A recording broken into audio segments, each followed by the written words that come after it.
সাব্রুমে ঐতিহাসিক গর্জন বৃক্ষের তলায় প্রথমবার শ্যামা পূজার আয়োজন।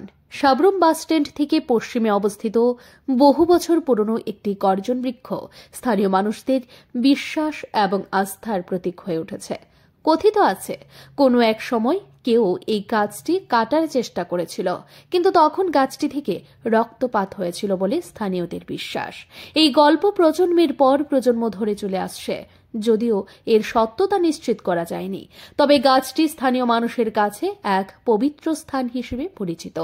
বহু বছর ধরে এই গাছটি গ্রামের মানুষের মধ্যে আস্থা ও ভক্তির জায়গা তৈরি করেছে। সেই ঐতিহ্যকে সম্মান জানিয়ে মঙ্গলবার প্রথমবারের মতো এই গাছের নিচে শ্যামা পূজার আয়োজন করা হয়েছে। পুজো কমিটির পক্ষ থেকে জানানো হয়েছে, পুজো উপলক্ষে স্থানীয়রা সবাই আমন্ত্রিত এবং প্রসাদ বিতরণের ব্যবস্থাও করা হয়েছে। স্থানীয় বাসিন্দারা এই উদ্যোগকে অত্যন্ত আনন্দের সঙ্গে গ্রহণ করেছেন।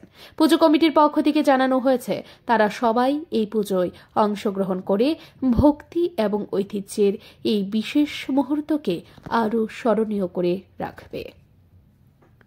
Bureau report, FM 24। সাব্রুম বাস স্ট্যান্ডের পাশে যে উত্তর সিংগুরুম লেন আছে, এটার পাশে একটা গর্জন গাছ। এটা বহু বছর পুরানো একটা গর্জন গাছ। কথিত আছে যে এখানে কোনো এক সময় নাকি কোনো এক ব্যক্তি এই গাছটা কাটতে চেয়েছিল এবং এই গাছ থেকে রক্তপাত হয়েছিল।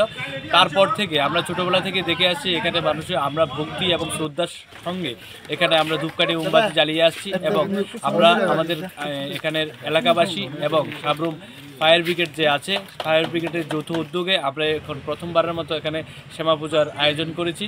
এই পুজোয় আপনাদের সকলের আমন্ত্রণ, আপনারা সবাই আসবেন এবং পুজোর প্রসাদ গ্রহণ করবেন এবং পুজোর আনন্দ উপভোগ করবেন।